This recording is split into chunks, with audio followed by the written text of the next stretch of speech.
Degree college की छात्रा को जिंदा जलाकर मारने की कोशिश की थी। पुलिस ने सनसनीखेज खुलासा किया। बलात्कार के प्रयास में नाकाम होने पर कॉलेज के ही दोस्तों ने छात्रा पर मिट्टी का तेल छिड़ककर उसे जिंदा जलाने की कोशिश की थी। खास बात तो ये है कि इस पूरी वारदात की साजिश छात्रा की सहेली ने रची थी। फिलहाल पुलिस ने कॉलेज के 3 छात्रों और पीड़िता की सहेली को गिरफ्तार करके जेल भेज दिया है। घटना 23 फरवरी 2021 की है। यहाँ थाना तिलहर क्षेत्र के रायखेड़ा इलाके में लोगों ने नग्न अवस्था में जली हुई छात्रा को देखा। पुलिस को सूचना दी और छात्रा को मेडिकल कॉलेज में भर्ती कराया गया।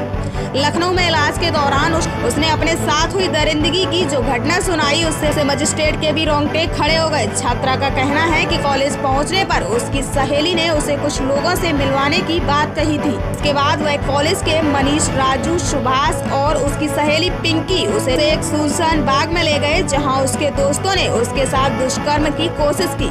नाकाम होने पर सभी आरोपियों ने छात्रा पर मिट्टी का तेल छिड़ककर उसे जिंदा आग के हवाले कर दिया। घटना को अंजाम देने के बाद अभी आरोपी फरार हो गए। लड़की के बयान के आधार पर पुलिस ने सभी की गिरफ्तारी कर ली है। सभी को जेल भेज दिया गया है। इस घटना से हर कोई इस बात को लेकर हैरान है। आप फिर एक सहेली इतनी खतरनाक घटना की साजिश कैसे रच सकती है? जलाई गई थी, क्या कुछ पूरी घटना थी और किस नतीजे पर शाहजहांपुर पुलिस पहुंची है? ये 22 फरवरी को शाम लगभग 6:15 बजे के आसपास की सूचना मिली थी कि एक युवती जो जली हुई अवस्था में है, जिस पर जले के निशान हैं, वो रिंग रोड पड़ता है, रायखेड़ा गांव है, उसके पास सड़क पर मिली है। और उस पर गांव वाले भी पहुंचे, पुलिस के लोग भी पहुंचे वहां। तत्काल उसको उपचार के लिए सदर अस्पताल भेजा गया। मौके पर भी एक टीम लगाई गई जो इस तथ्य को समझने के लिए वहाँ काम कर रही थी कि वहाँ क्या हुआ होगा। उसके दौरान वहीं बाग में एक जगह कुछ जले हुए चीज़ें, जिसको कहा जाए राख था, वो एक जगह इकट्ठा किया हुआ था, जिसमें 2 फुटवेयर दिख रहा था वो जला हुआ, और माचिस की 2 तीलियाँ जली हुई थी, डिब्बे थे, और शराब की एक शीशी थोड़ी दूर पे पड़ी हुई थी, 4 गिलास थे, और कुछ दूरी पर नमकीन इत्यादि था। इस युवती ने यहाँ सदर अस्पताल में जो मजिस्ट्रेट गए उसका स्टेटमेंट लेने के लिए, जो इसको डाइंग डिक्लेरेशन कहते हैं, मृत्यु पूर्व कथन, जो कि वो गंभीर हालत में थी, 50% से ऊपर उसको बर्न्स थे। तो जब उन्होंने इसका स्टेटमेंट लिया तो उस वक्त उसने केवल इतनी बात वो बता पाई कि मैं कॉलेज के 3रे मंजिल पे थी और उसके बाद क्या हुआ मुझे याद नहीं। लेकिन उसके बेहतर उपचार के लिए हम लोगों ने ये प्रयास किया कि पहले उसका उपचार बढ़िया हो, उसके बाद बातचीत हो सकती है। बातचीत वो कर रही है लड़की। उसको तत्काल रात में ही श्यामा प्रसाद मुखर्जी चिकित्सालय जो लखनऊ में है वहाँ के लिए रेफ़र किया गया है, और रात में वहाँ उसको वहाँ एडमिट करके और ये सुनिश्चित किया गया कि उसका बेहतर उपचार हो। साथ में एक डिप्टी एसपी यहाँ से गए थे जो लाइजनिंग के लिए थे, वहाँ लोकल ऑफिसर्स के साथ में एक महिला सब इंस्पेक्टर, 2 महिला सिपाही थे, एक थाने के सब इंस्पेक्टर भी गए थे ताकि उपचार में कोई कोताही ना हो। 23 तारीख को as a matter of routine वहाँ भी उसका स्टेटमेंट रिकॉर्ड किया गया वहाँ मजिस्ट्रेट द्वारा। उस पर उसने 2 नाम बताए कि एक उसकी सहपाठी है पिंकी, और एक उस पिंकी का ही रिश्तेदार है जो उसकी बहन का देवर है एक्चुअली, मनीष। ये दोनों थे। पिंकी के कहने पर ही वो निकली थी वहाँ से। उसने कहा कि चलो मैं आती हूँ और वहाँ मिलो।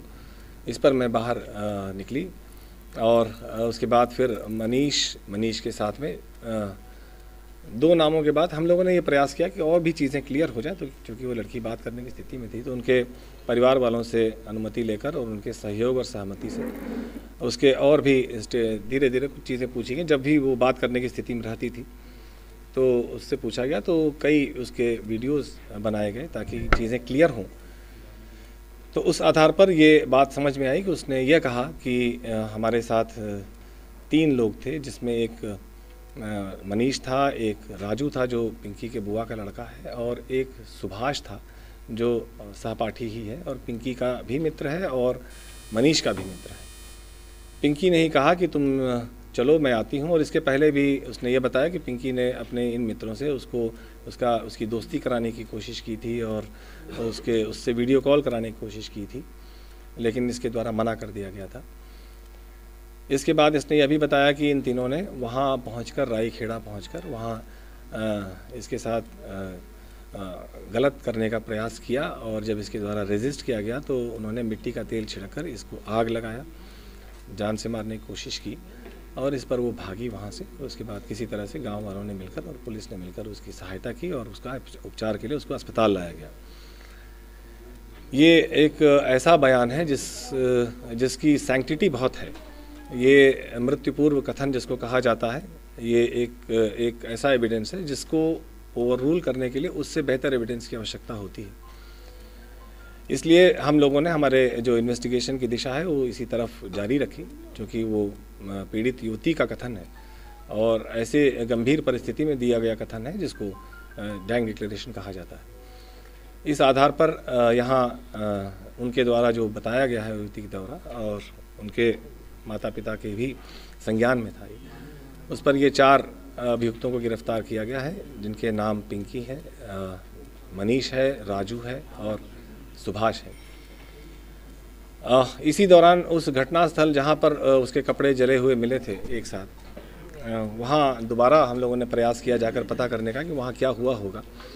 तो एक तथ्य ये भी आया संज्ञान में, प्रकाश में आया कि वहाँ जो शराब और ये जो शीशी ये थे ग्लासेस थे, ये एक वहीं का है कि जिसका खेत है, उसमें गन्ना कटवाने के लिए 4 लोग आए थे, तो उनके द्वारा ये शराब इस्तेमाल की गई थी वहाँ पर और वो नमकीन इत्यादि भी उन्हीं के द्वारा इस्तेमाल की गई थी। जो 16 तारीख की बात थी, मंगलवार की बात थी, उनके भी बयान रिकॉर्ड किए गए हैं। तो अब हमारे विवेचना की दिशा ये है कि वहाँ इन लोगों द्वारा कैसे पहुँचे ये लोग और वहाँ क्या ऐसा हुआ होगा। युवती अभी भी होश में है और बात कर रही है, तो इन चीज़ों को भी हम लोग धीरे धीरे इनके और कोई बात अगर वो बताती है तो उसको भी हम लोग विवेचना में सम्मिलित करेंगे। इसी दौरान हम लोग इन अभियुक्तों के विरुद्ध भी जो उसके युवती द्वारा दिया गया बयान है उसको पुष्ट करने के लिए जो भी साक्ष्य एकत्रित करने हैं उस दिशा में हम लोग गंभीरता से लगे हुए हैं।